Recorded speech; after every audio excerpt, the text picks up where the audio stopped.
आज हम स्टडी करने वाले हैं मॉलिक्यूलर लेवल की। हमारे पास क्लास 11th की बुक है बायोलॉजी, जिसका पेज नंबर 5 है। वहाँ पे हमारे पास एक टॉपिक है मॉलिक्यूलर लेवल। तो फर्स्ट ऑफ ऑल हम इसको देखेंगे, इसका बेसिक कंसेप्ट लेंगे और देन फिर मैं आपको इसकी रीडिंग भी करके दिखाऊंगी। तो सबसे पहले हम देखते हैं कि मॉलिक्यूल होता क्या है। ठीक हो गया। तो अगर हम इसकी बेसिक डेफिनेशन पर आए तो डेफिनेशन हमें ये बोलती है कि different types of atom when they are combined they form a molecule। ठीक हो गया। बेसिकली ये कहने की कोशिश की जा रही है, जब एटम्स आपस में कंबाइन करेंगे, जब आपस में मिलेंगे तो हमारे पास एक मॉलिक्यूल बनेगा। किस तरह से मॉलिक्यूल बनेगा, हम एग्जांपल देखते हैं। फॉर एग्जांपल हमारे पास एक एटम है, एच एटम है, हाइड्रोजन का एक एटम है। फॉर एग्जांपल हमारे पास दूसरा एटम है ऑक्सीजन का। ठीक हो गया। तो हम इसको ये बना सकते हैं, अगर हम दो मॉलिक्यूल लेंगे हाइड्रोजन के और हम 1/2 मतलब कि आधा मॉलिक्यूल लेंगे ऑक्सीजन का, क्योंकि O2 होती है, ऑक्सीजन का स्टेट होता है, खाली O की फॉर्म में नहीं हमें मिलता ऑक्सीजन ना। तो हम एक वाटर का मॉलिक्यूल फॉर्म करने के लिए आधा ऑक्सीजन लेंगे तो हमारे पास बन जाएगा H2O, दो हाइड्रोजन और हाफ ऑक्सीजन से हमारे पास बन जाएगा एक मॉलिक्यूल जिसका नाम है H2O, जिसको हम अपनी वर्ड्स में बोलते हैं कि ये क्या है, वाटर का मॉलिक्यूल है। ठीक हो गया। देन हम चलते हैं अपनी दूसरे एग्जांपल के ऊपर। हमारे पास फॉर एग्जांपल एक मॉलिक्यूल है कार्बन का और एक पूरा मॉलिक्यूल है ऑक्सीजन का। ऑक्सीजन का एक molecule is equals to O2। मैं आपको पहले बता चुकी हूँ कि ऑक्सीजन हमें खाली O की फॉर्म में नहीं मिलता, O2 इसका स्टेबल स्टेट होता है। तो हमारे पास एक कार्बन, इसके साथ हमने प्लस किया O2 को, तो हमारे पास बन गया CO2 का एक मॉलिक्यूल, जिसको हम अपने सिंपल वर्ड में बोलते हैं कार्बन डाई ऑक्साइड। ठीक है। तो ये कार्बन डाइऑक्साइड क्या है हमारे पास, ये एक मॉलिक्यूल है। सिमिलरली एक और एग्जांपल की तरफ चलते हैं, जिसमें हम लेंगे कार्बन के कितने मॉलिक्यूल, 6 मॉलिक्यूल, और हाइड्रोजन के कितने मॉलिक्यूल, 12 मॉलिक्यूल, और ऑक्सीजन के कितने मॉलिक्यूल, अगेन 6 मॉलिक्यूल। तो आपको मेरी इस स्टेट से पता लग ही गया होगा मैं क्या बनाने लगी हूँ। मैं ग्लूकोज का मॉलिक्यूल बनाने लगी हूँ, C6H12O6। इन सबको कंबाइन करते हैं तो इस कम्बिनेशन को हम बोलते हैं ग्लूकोज। ये किसका मॉलिक्यूल बना है, एक ग्लूकोज का मॉलिक्यूल बना है, जब हमने ऐड किए 6 कार्बन, 12 हाइड्रोजन और अगेन 6 ऑक्सीजन को जब हमने कंबाइन किया, ये तमाम के तमाम क्या थे, हमारे पास एटम्स थे। इन एटम्स को जब हमने कंबाइन किया तो हमारे पास क्या बना, एक मॉलिक्यूल ऑफ ग्लूकोज मिलके बना। ठीक हो गया। अब हम फर्दर मूव करते हैं और देखते हैं कि मॉलिक्यूल्स किस तरह के हो सकते हैं। तो देखे जाते हैं दो तरह के मॉलिक्यूल्स होते हैं, एक का नाम है माइक्रो मॉलिक्यूल और दूसरे का नाम है मैक्रो मॉलिक्यूल। माइक्रो हमें उसकी वर्डिंग से ही बता रहा है, माइक्रो का मतलब होता है स्मॉल। ठीक हो गया। और मैक्रो का मतलब होता है लार्ज। तो जो हमारे पास माइक्रो मॉलिक्यूल्स होंगे वो ऐसे मॉलिक्यूल्स होंगे जिनका मॉलिक्यूलर वेट लो होगा। सेकेंडली वो छोटे होंगे। ठीक हो गया। उनके अंदर एटम्स का नंबर कम होगा, उनको विजिबली हम स्मॉल एटम कंसिडर करेंगे, उसका मॉलिक्यूलर वेट कम होगा। तो ऐसे मॉलिक्यूल्स को हम बोलते हैं micro molecules. Next come to the macro molecule. Macro means large और मॉलिक्यूल मतलब मॉलिक्यूल। तो जो लार्ज मॉलिक्यूल्स होते हैं उनको हम बोलते हैं मॉलिक्यूलर मैक्रो मॉलिक्यूल्स। इसमें हमारे पास जो मॉलिक्यूलर वेट होता है वो भी ज़्यादा होता है और इसके अंदर नंबर ऑफ़ एटम्स भी ज़्यादा होते हैं। अब मैं इसको थोड़ी सी एग्जांपल के साथ आपको डिस्कस करती हूँ ताकि आपको समझने में आसानी हो। हमने पीछे 3 एग्जांपल्स देखी मॉलिक्यूल की। ठीक हो गया। पहली हमने एग्जांपल देखी वाटर की, सेकंड हमने एग्जांपल देखी कार्बन डाइऑक्साइड की, और थर्ड हमने एग्जांपल देखी ग्लूकोज की। तो मैं आपसे पूछती हूँ कि बताओ इन तीनों में से मैक्रो मॉलिक्यूल कौन सा है और माइक्रो मॉलिक्यूल कौन सा है। मैंने यहाँ पे अब दो चीज़ें आपको डिफाइन की थी कि माइक्रो का मतलब होता है उसका मॉलिक्यूलर वेट भी कम है और उसके अंदर नंबर ऑफ़ एटम्स भी कम है। और मैक्रो का मतलब होता है कि इसमें मॉलिक्यूलर वेट भी ज़्यादा होगा, सेकेंडली इसमें नंबर ऑफ़ एटम्स भी ज़्यादा होंगे। तो अगर हम अपनी वाटर वाली एग्जांपल को देखते हैं तो वाटर वाली एग्जांपल में हमारे पास एक एटम था हमारे पास हाइड्रोजन का, और दो हाइड्रोजन के एटम्स थे हमारे पास, और हाफ हमारे पास क्या था, ऑक्सीजन का था, एटम था। तो हम कलेक्टिवली से बोल सकते हैं कि ये तीन एटम्स में मुश्तमिल है। इसी तरह कार्बन डाइऑक्साइड को देखें तो कार्बन एक था हमारे पास और एक ऑक्सीजन के दो मॉलिक्यूल्स थे हमारे पास। तो ये भी मतलब देखा जाए तो तीन एटम्स हो गए इसके अंदर भी।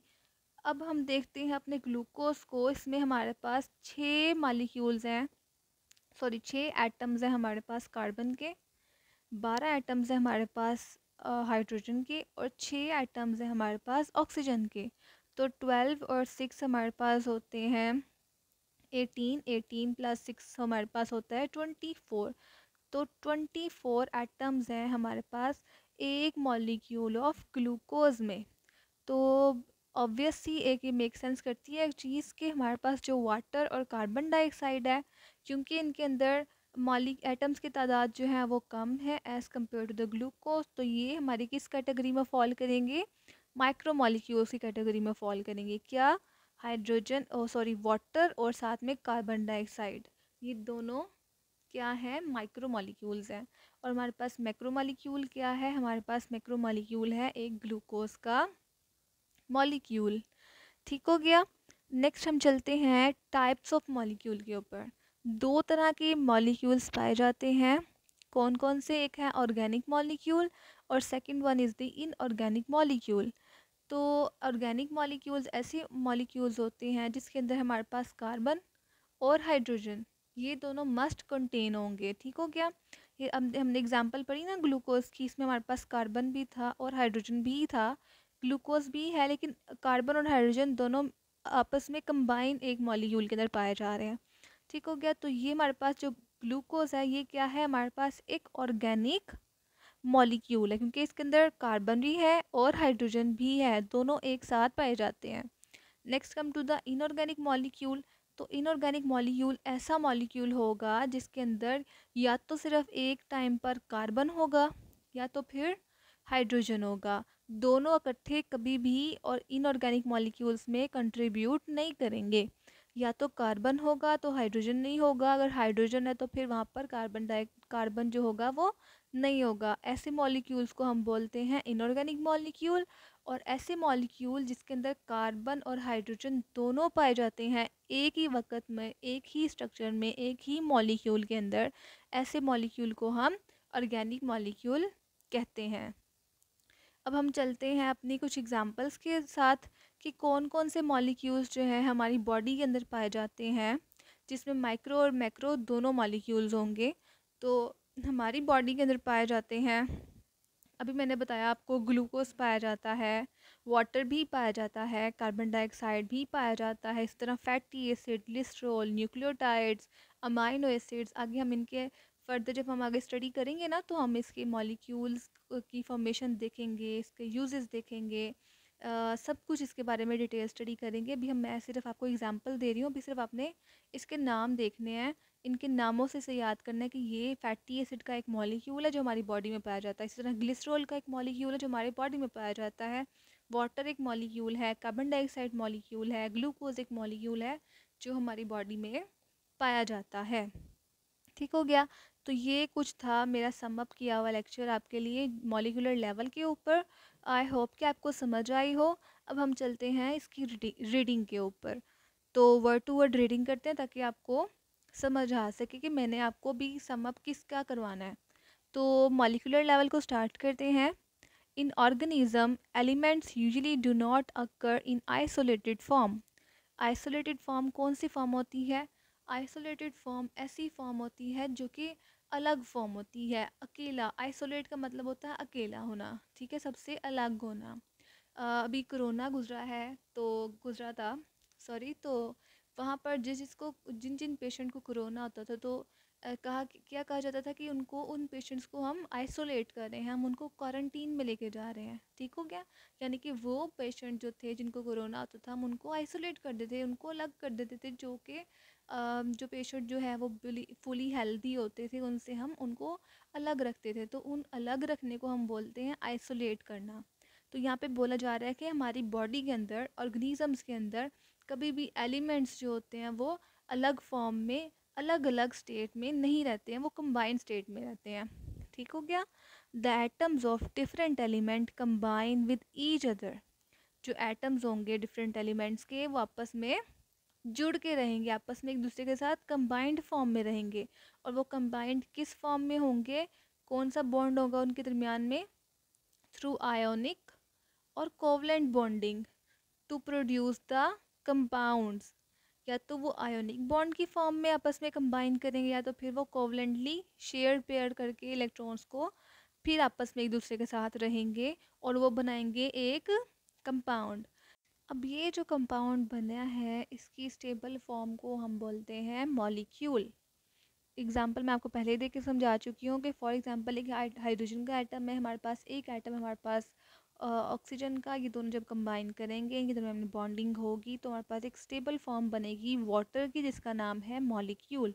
वाटर क्या है हमारे पास? एक मॉलिक्यूल। आगे चलते हैं। Hydrogen, carbon, oxygen, nitrogen, phosphorus and sulphur, ये कुछ यहाँ पर एटम्स के नाम दिए गए हैं जो कि कहा जा रहा है कि ये हमारे पास कॉमनली अकरिंग होते हैं हमारी बॉडी के अंदर। आगे पढ़ें इसको। Sulphur are the most common atoms found in the biological molecules. Biological यानी कि ह्यूमन बॉडी, ह्यूमन बॉडी के अंदर जितने मॉलिक्यूल्स पाए जाते हैं उनको बोलते हैं बायोलॉजिकल मॉलिक्यूल। तो यहाँ पे हमें क्या कहने की कोशिश की जा रही है कि हमारी बॉडी के अंदर, एक ह्यूमन के अंदर, एक लिविंग बॉडी के अंदर किस किस तरह के एटम्स कंबाइन करेंगे? या तो वो हाइड्रोजन होगा, कार्बन होगा, ऑक्सीजन होगा, नाइट्रोजन होगा, फॉस्फोरस होगा या सल्फर होगा। मेनली ये एटम्स हैं जो कंबाइन करेंगे और हमारे बॉडी के अंदर बायोलॉजिकल मॉलिक्यूल्स बनाएंगे। The different types of bonding arrangement permit the biological molecule to be constructed in very great variety and complexity। यहाँ पे ये बताया जा रहा है कि इन एटम्स का या तो नंबर ज़्यादा होगा या तो नंबर कम होगा। ठीक हो गया? अब ये एटम्स जो होते हैं यही डिसाइड करते हैं इनकी अरेंजमेंट, इनकी बॉन्डिंग, डिफरेंट टाइप्स की बॉन्डिंग करेंगे, डिफरेंट टाइप्स के एटम मॉलिक्यूल्स बनाएंगे। तो वो जो इनकी अरेंजमेंट होगी या फिर उनकी टाइप होगी वो डिस्क्राइब करेगी कि वो कितने ज़्यादा कम्प्लेक्स हैं। ठीक हो गया? देखा जाए तो वाटर, एक वाटर का मॉलिक्यूल जो होता है वो कम्प्लेक्स है या फिर ग्लूकोज का मॉलिक्यूल कम्प्लेक्स है? ग्लूकोज का मॉलिक्यूल कम्प्लेक्स है क्योंकि इसके अंदर नंबर ऑफ एटम भी डिफरेंट है, इनकी अरेंजमेंट भी डिफरेंट है, इनके अंदर बॉन्डिंग भी डिफरेंट है। तो इनकी बॉन्डिंग, इनका नंबर जो होता है वो इनके अंदर वैरायटी लेके आता है मॉलिक्यूल्स के अंदर। बस ये यहाँ पे कहने की कोशिश की गई है। आगे हमारे पास आते हैं दो तरह के मॉलिक्यूल, माइक्रो मॉलिक्यूल्स और macro molecule. These may be micromolecules with the low molecular weight like carbon dioxide, water, etc. or the macromolecules with a high molecular weight, etc. For example, starch, protein, etc.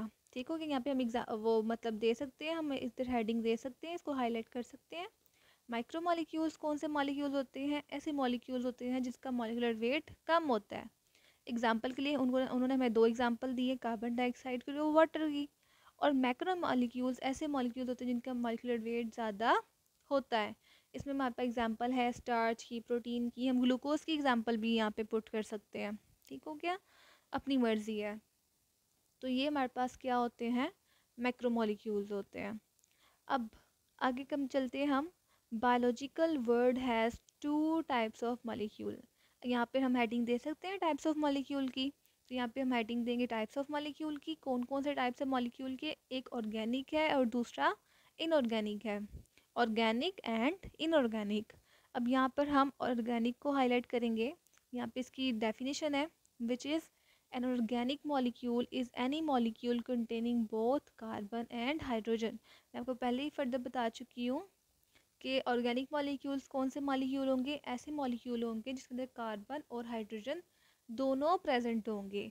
Example के तौर पे मैंने आपको glucose की example दी है, इसमें hydrogen भी है और कार्बन भी मौजूद है, तो ये हमारे पास ग्लूकोज क्या है, एक ऑर्गेनिक मॉलिक्यूल है। ठीक हो गया। Next come to the inorganic.